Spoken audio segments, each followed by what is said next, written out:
Hello class 11. So our today's topic in your chapter 2 structure of atom is de Broglie dual nature of radiation. ठीक है कि जब ये सिलसिला चल रहा था कि इलेक्ट्रॉन्स जो है वो वेव्स के फॉर्म में ट्रेवल करता है कि पार्टिकल्स के फॉर्म में, यानी लाइट, एक प्रकार से आप लाइट को भी कंसिडर कर सकते हो कि वो वेव्स के फॉर्म में ट्रेवल कर रहे हैं कि पार्टिकल्स के फॉर्म में ट्रेवल कर रहे हैं। जब मिलिकांस ने अपना ऑयल ड्रॉप एक्सपेरिमेंट किया था, ठीक है, जिसमें उसने चार्ज इलेक्ट्रॉन का चार्ज निकाला था, तो उस एक्सपेरिमेंट के दौरान उसने पार्टिकल नेचर की खोज की थी। ठीक है, किसने? मिलिकांस ने। और जो डायफ्रैक्शन मेथड था उसमें हमको क्या मिला? वेव नेचर मिला। ठीक है, तो इन दोनों को कैसे डी ब्रोगली ने अपना एक थ्योरी दिया। डी ब्रोगली ने कहा कि ये तो बहुत लंबा डिस्कशन चल रहा है कि लाइट जो है वो वेव के फॉर्म में है कि पार्टिकल के फॉर्म में है, तो उसने कहा कि चलो दोनों का समाधान निकालते हैं। उसने ये कहा कि पार्टिकल नेचर के अकॉर्डिंग किसी भी लाइट की एनर्जी जो होती है वो होती है E=mc², यानी कोई भी पार्टिकल हो, ठीक है, चाहे वो इलेक्ट्रॉन हो, चाहे प्रोटॉन हो, चाहे न्यूट्रॉन हो, उसका जो एनर्जी है वो E=mc² के बराबर है, जहाँ m होता है उस पार्टिकल का मास, c होती है स्पीड ऑफ लाइट यानी 3 × 10⁸ मीटर/सेकेंड। ठीक है, एंड वेव नेचर के अकॉर्डिंग किसी भी पार्टिकल की या किसी भी पार्टिकल की एनर्जी कितनी होती है? E=hν। ठीक है, डी ब्रोगली ने ये कहा कि लाइट जो है वो particle as well as wave दोनों के फॉर्म में बिहेव करता है। ठीक है, जरूरी नहीं है कि वो एक ही फॉर्म लेकर चल रहा है, वो दोनों फॉर्म बिहेव करता है। जैसे कि कोई पर्सन होता है, ठीक है, तो वो सारे के सारे क्या करता है? फॉर्म्स शो करता है। ठीक है, सारे के सारे फॉर्म, जैसे मान लीजिए वो किसी के फादर हैं, तो किसी के ब्रदर हैं, तो किसी के सन हैं, तो वैसे क्या होता है कि वो है पर्सन एक ही है, बट उसके रोल्स क्या हैं? डिफरेंट है। उसी प्रकार से लाइट भी क्या है एक ही है, बट उसका जो देखने का नज़रिया है वो अलग अलग है। वो डिपेंड करता है कि वो कैसे चल रहा है। ठीक है, या तो वो कभी पार्टिकल के फॉर्म में शो कर देता है, तो कभी अपने आप को वेव के फॉर्म में शो कर देता है। हम इसको लिख सकते हैं E=sc/λ इक्वेशन 2। ठीक है, तो एक E1 एंड E2, मान लीजिए इसकी एनर्जी E1 है, इसकी एनर्जी क्या है? E2 है, लेकिन है तो दोनों सेम। देयरफॉर E1 = E2, यानी mc² = sc/λ। एक c और एक c कैंसल, यानी λ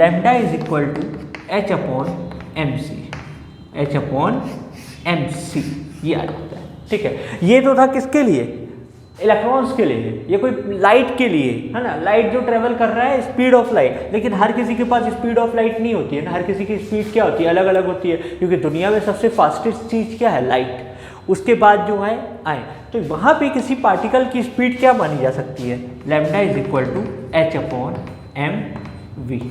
जब किसी भी पार्टिकल की स्पीड v के बराबर हो, उस दौरान उसकी वेवलेंथ निकालने का जो फॉर्मूला है वो ये होता है। ठीक है, अब इसमें हम कुछ केसेस पढ़ते हैं। हमें पता है मोमेंटम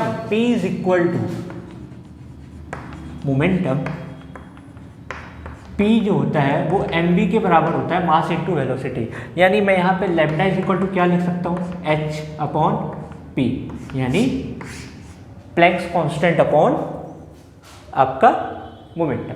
ठीक है, अगेन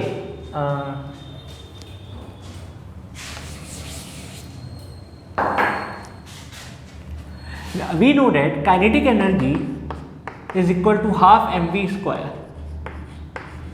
ठीक है, यानी मैं इसको ऐसे लिख सकता हूँ, इस 2 को यहाँ ले गया, सो मैं काइनेटिक एनर्जी को सिर्फ E से डिनोट कर रहा हूँ। ठीक है, काइनेटिक एनर्जी E से, सो 2 × E/m = v², ऐसे भी लिख सकता हूँ। ये तो पहला केस हो गया, ये second case.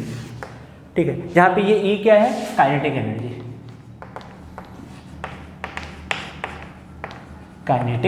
Energy. So v = √2E/m। इस इक्वेशन में वेवलेंथ की जगह पे मैं v यहाँ v की जगह ये लिख सकता हूँ, ठीक है। Therefore lambda is equal to h upon m root over 2em root over, ठीक है। अगर मैं इस m को रूट के अंदर लेके जाऊँ तो क्या हो जाएगा, root over 2em square upon m, यानी m और m कैंसिल। तो अब जो वेवलेंथ निकलेगी, यदि आपको किसी भी पार्टिकल की काइनेटिक एनर्जी दी गई है और उसका मास आपको मालूम है, तो you can take predict the wavelength. तो वेवलेंथ और काइनेटिक एनर्जी का जो रिलेशन है वो इन्वर्सली प्रोपोर्शनल है, ठीक है। इन द केस यदि आपको एक चीज़ और दिया जाता है, और वो है if accelerating potential is given, कि यदि मान लो कि आपने बाहर से एक बैटरी लगा दी है, कितने वोल्ट की लगाई आपको नहीं पता है, उस दौरान उसका वेवलेंथ क्या होगा। तो उस दौरान उसका वेवलेंथ निकालने का जो फॉर्मूला है, थर्ड केस जो है आपका,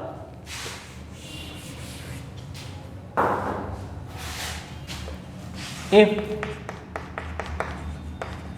accelerating potential V is given, ठीक है, पोटेंशियल V दिया हुआ है, तो उस दौरान आपका जो लैम्डा होगा वो हो जाएगा h upon root over root over 2m EV, where EV जो होता है वो इलेक्ट्रॉन वोल्ट होता है। 1 इलेक्ट्रॉन वोल्ट जो होता है वो होता है 1.6 इंटू 10⁻⁻⁻19 जूल, एक इलेक्ट्रॉन का चार्ज, ठीक है। तो ये थे 3 cases de Broglie dual nature of radiation पे, जिसपे उन्होंने कहा कि लाइट डुअल नेचर की तरह बिहेव करता है, या तो वेव या तो पार्टिकल, वो डिपेंड करेगा कब कैसे। तो चलिए डी ब्रोगली से रिलेटेड 1-2 न्यूमेरिकल्स पहले लगाते हैं एंड उसके बाद फिर नेक्स्ट टॉपिक में बढ़ते हैं। क्वेश्चन दिया हुआ है de Broglie wavelength of 1 electron, ठीक है। क्वेश्चन है कि डी ब्रोगली वेवलेंथ ऑफ एक इलेक्ट्रॉन का जो वेवलेंथ है वो आपको दिया गया है 200 picometre, 200 picometre. You have to find out kinetic energy. आपसे बोला है कि what will be the kinetic energy of the electron, ये आपको प्रिडिक्ट आउट करना है। हमने पढ़ा है, वी नो डैट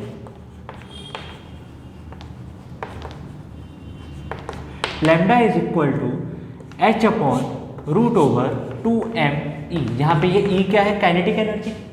अगर मुझे E निकालना है तो मैं क्या करूँगा, पहले दोनों तरफ स्क्वायरिंग करूँगा। तो lambda square is equal to h square upon 2m E, और E is equal to h square upon lambda square 2m। m क्या है, मास ऑफ इलेक्ट्रॉन, क्योंकि इलेक्ट्रॉन की बात चल रही है। ये किसकी वेवलेंथ है, इलेक्ट्रॉन की। h की वैल्यू आपको मालूम है, लैम्डा आपको दिया गया है, लैम्डा कितना है 200 पिकोमीटर, यानी 200 इंटू 10⁻⁻12 मीटर, क्योंकि 1 पिकोमीटर होता है 10⁻⁻12 मीटर के बराबर। So it is 2 into 10⁻⁻10। अब हमें क्या करनी है, इस इक्वेशन में वैल्यू को प्लेस कर देना है, ठीक है। Therefore E is equal to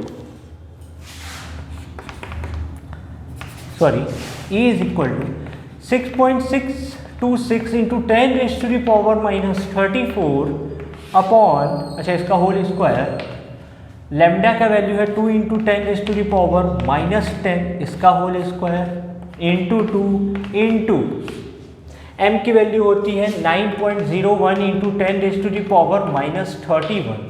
तो सबसे पहले हम साइंटिफिक नोटेशंस को सॉल्व करते हैं।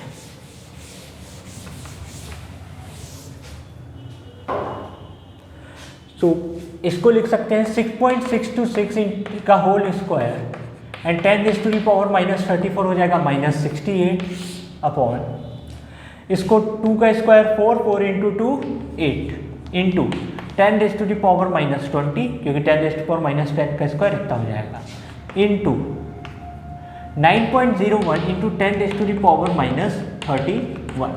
तो -20 और -31 हो जाएंगे -51, एंड -51 जब ऊपर जाएगा -68 के पास, तो ये हो जाएगा 10⁻⁻70। -20 -31 ये दोनों प्लस हो जाएंगे, है ना, पावर एक्सपोनेंट के रूल के अकॉर्डिंग, और फिर ये ऊपर जा करके इसके साथ -51 ऊपर जाके प्लस हो जाएगा, तो ये -17 आएगा। और जब हम इसको सॉल्व करते हैं तो हमारी वैल्यू जो आती है वो है 6.09 इंटू 10⁻⁻18 जूल। ये है एक इलेक्ट्रॉन की काइनेटिक एनर्जी। ठीक है। सेकेंड क्वेश्चन एक और है, वो आपका थर्ड एग्जाम्पल है, जिसमें आपको मैंने बताया था कि अगर आप पोटेंशियल वोल्टेज देते हैं, उसको एक्सीलरेटिंग पोटेंशियल अगर आप देते हैं तो उस दौरान कैसे निकालना है। तो उसका दिया हुआ है, an electron undergoes diffraction by crystal through what potential should a beam of electron be accelerated so that wavelength is equal to 154 picometre. Question में आपको वेवलेंथ दिया गया है 154 पिकोमीटर, आपको v निकालना है। क्या निकालना है? v। अब हमने जो फॉर्मूला पढ़ा है वो है lambda is equal to h/√/2mp। यही फॉर्मूला हमने पढ़ा, सॉरी EV पढ़ा। अब यहाँ पे आपको v प्रिडिक्ट आउट करना है, EV नहीं करना है।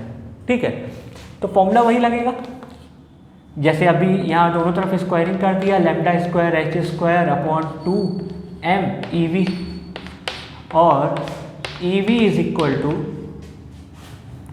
Lambda square h²/λ² 2m।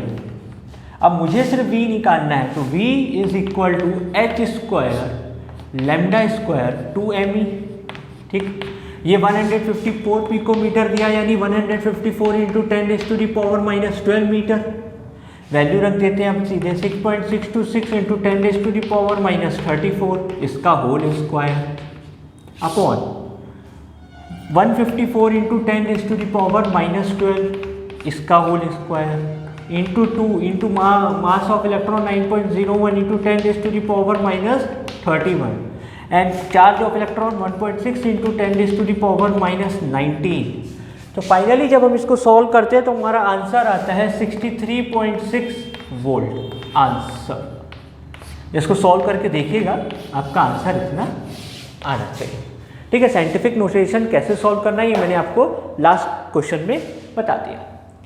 तो यहाँ था आपका de Broglie dual nature of radiation. Basically exam में या तो इससे रिलेटेड आपको न्यूमेरिकल पूछा जा सकता है या डायरेक्टली पूछा जा सकता है कि आपको इसको डिराइव करना है। तो you have to simply write the theory कि मिलिकान सॉलिड ड्रॉपलेट एक्सपेरिमेंट के थ्रू आपको पार्टिकल नेचर मिला एंड डायफ्रैक्शन के थ्रू वेव थ्योरी, सो उन्होंने ऐसे कंसिडर कर लिया and you have to simply derive, जैसे मैंने आपको शो किया था। अब जो हमारा नेक्स्ट टॉपिक है वो है हाइजेनबर्ग अनसर्टेनिटी प्रिंसिपल।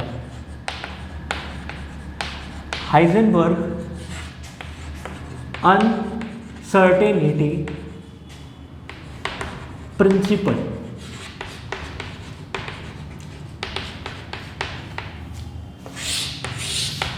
इस थ्योरी को पढ़ने से पहले एक बार बोहर्स मॉडल ऑफ एटम को हम रिवाइज करते हैं। हमने देखा था कि बोहर्स ने वेलोसिटी भी निकाल लिया था, बोहर्स ने रेडियस भी निकाल लिया था। अब रेडियस निकाल लिया, इसका मतलब कि उसने एग्जैक्ट पोजीशन बता दी किसी भी इलेक्ट्रॉन की, कि इलेक्ट्रॉन कहाँ पे है, उसको आप कहाँ पे फाइंड आउट कर सकते हो, उसने उसके बारे में बता दिया। एंड जब उसने वेलोसिटी निकाल दिया यानी मोमेंटम भी निकाल दिया उसने, ठीक है। लेकिन आपको जब हमने ये हाइड्रोजन स्पेक्ट्रम के बारे में पढ़ा था तो हमने ये पढ़ा था कि किसी भी इलेक्ट्रॉन को यदि कभी भी लाइट यदि अटैक करता है तो इलेक्ट्रॉन क्या करता है, एक ग्राउंड लेवल से एक्साइटेड लेवल में जंप कर जाता है एंड फिर वो वापस आने के लिए रेडिएशन से एमिट आउट करता है। तो ये जो बात थी ये बिल्कुल सही नहीं बैठ रही थी बोहर्स के टाइम पे, क्योंकि बोहर्स ने क्या किया, बोहर्स ने पोजीशन भी निकाल दी यानी रेडियस भी बता दिया कि कहाँ पे है, कैसे है, और उसने मोमेंटम भी बता दिया। यानी जस्ट सपोज कि जैसे एक कार जा रही है, ठीक है, स्पीड से, तो आप कार को देखते देखते उसकी वेलोसिटी आप प्रिडिक्ट आउट कर सकते हो, यानी आप कार का मोमेंटम भी बता रहे हो, वेलोसिटी, एंड कार को देख भी रहे हो यानी उसकी पोजीशन भी प्रिडिक्ट आउट कर रहे हो। लेकिन अगर यही सेम केस में इलेक्ट्रॉन के केस में करूँ, मैंने क्या किया, इलेक्ट्रॉन को लाइट दे दी, एनर्जी दी लाइट जैसे, क्योंकि मुझे किसी भी चीज़ को देखने के लिए लाइट की ज़रूरत पड़ेगी। तो अगर जस्ट सपोज कि एक माइक्रोस्कोप के थ्रू, क्योंकि इलेक्ट्रॉन तो इतना छोटा है कि इलेक्ट्रॉनिक माइक्रोस्कोप लगेगा ही लगेगा, मैंने एक इलेक्ट्रॉन को यहाँ देखने की कोशिश की। अब सबसे पहले क्या करूँगा, मैं यहाँ से लाइट इसको एमिट करवाऊँगा। अगर मैं इसको लाइट दे रहा हूँ, इसको इसका मतलब मैं इसको क्या दे रहा हूँ, एनर्जी दे रहा हूँ। कितने की एनर्जी दे रहा हूँ, E is equal to H mu के बराबर की। तो इलेक्ट्रॉन क्या करेगा, तुरंत यहाँ पहुँच जाएगा। हो सकता है उसको स्पीड मिल गई हो और वो जाने लग गया। जैसे जस्ट सपोज कि एक कागज़ का टुकड़ा रखा है, मैं उसको देखने के लिए जा रहा हूँ और मैंने फूंक मार दिया, वो उड़ के चला गया। ठीक है, तो इलेक्ट्रॉन यहाँ पहुँच गया। अब मुझे वापस से माइक्रोस्कोप यहाँ सेट करना पड़ेगा। अब जब तक मैं माइक्रोस्कोप सेट करूँ वही इलेक्ट्रॉन यहाँ आ जाएगा। तो हाइजेनबर्ग ने ये कहा कि बोहर्स का जो मॉडल था पोजीशन और मोमेंटम एक साथ निकालने का, वो मैक्रोस्कोपिक बॉडी के लिए वैलिड है। मैक्रोस्कोपिक, जैसे कि मैंने आपसे कहा कार या कोई इंसान हो या साइकिल को देख रहे हो या आप ट्रेन को देख रहे हो, वो मैक्रोस्कोपिक बॉडीज़ के लिए ठीक है, लेकिन माइक्रोस्कोपिक बॉडीज़ के लिए पॉसिबल नहीं है। माइक्रोस्कोपिक बॉडीज़ में ये एप्लीकेबल नहीं है, क्योंकि ये इसमें नहीं लगेगा, इसमें लगेगा। क्योंकि जैसे मैंने आपसे बताया, या तो आप इलेक्ट्रॉन की पोजीशन निकाल सकते हो कि वो कहाँ पे है, ठीक है, या उसकी वेलोसिटी प्रेडिक्ट आउट कर सकते हो। मान लो मैं उसको देखने के लिए कर रहा हूँ कि मैं उसको लाइट दे रहा हूँ, तो उसको वेलोसिटी दे रहा हूँ, और अगर उसकी वेलोसिटी मेजर करने बैठ गया तो मैं उसकी पोजीशन प्रेडिक्ट आउट नहीं कर पाऊंगा। तो या तो आप पोजीशन देख सकते हो या तो आप उसकी वेलोसिटी प्रेडिक्ट आउट कर सकते हो। ठीक है, तो ये कहना था हाइजेनबर्ग का। ठीक है, तो इसको थोड़ा सा डेफिनेशन में पढ़ते हैं एंड वापस से मैं एक बार आपको एक्सप्लेन करूँगा। हाइजेनबर्ग का कहना था, it is not possible to determine, ये अगर पूछा जाता है एग्जाम में तो आपको ऐसे ही लिखना है, it is not possible to determine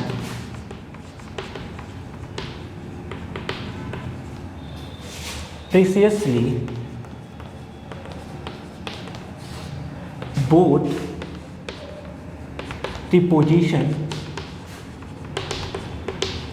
and momentum, that is velocity,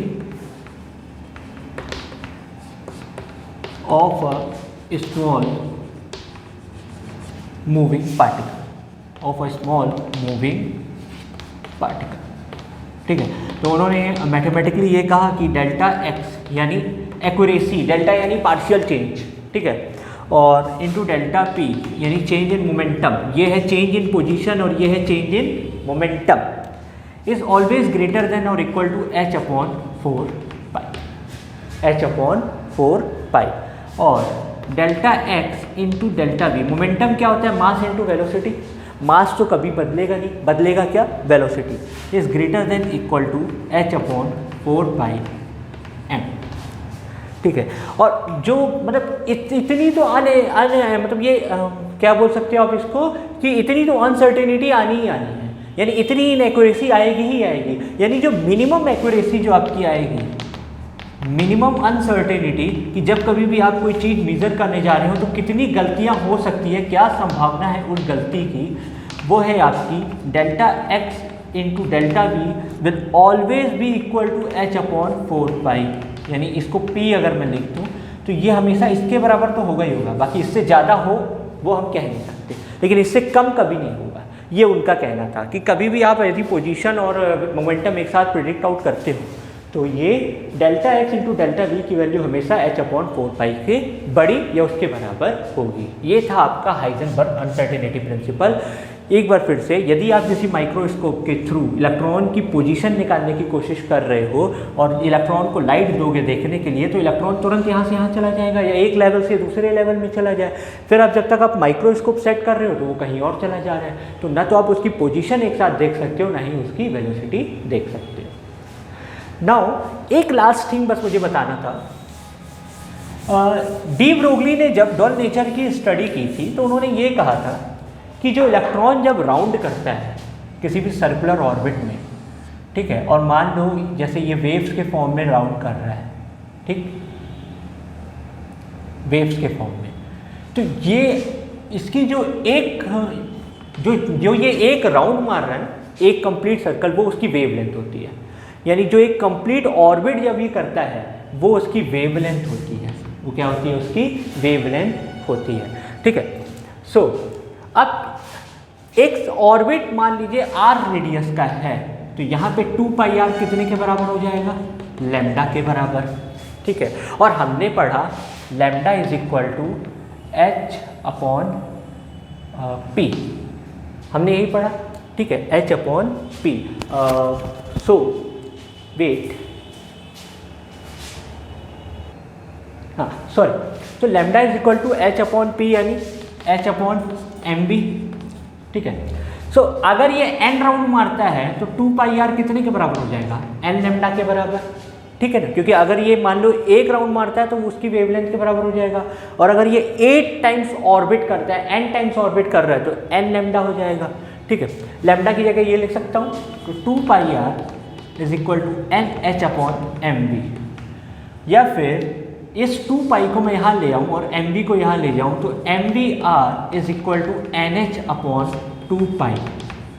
अब ये हमको बोहर्स का एक पॉस्टुलेट दिख रहा है कि angular momentum is the integral multiple of H upon 2 पाई, तो ये भी वो प्रेडिक्ट आउट किया था एंड ये बिल्कुल सही था, ठीक है। तो ये बोहर्स मॉडल का उसी का एक एप्लीकेशन था। तो class this was the regarding the 2 topics of your structure of atom. Now the next topic will be the quantum mechanics, जो हमको समझना है इसमें Schrödinger wave equation and quantum numbers, जो that is important, and we will continue in the next class. So if you are liking my video, so please share my video with your friends and subscribe my channel also. Thank you.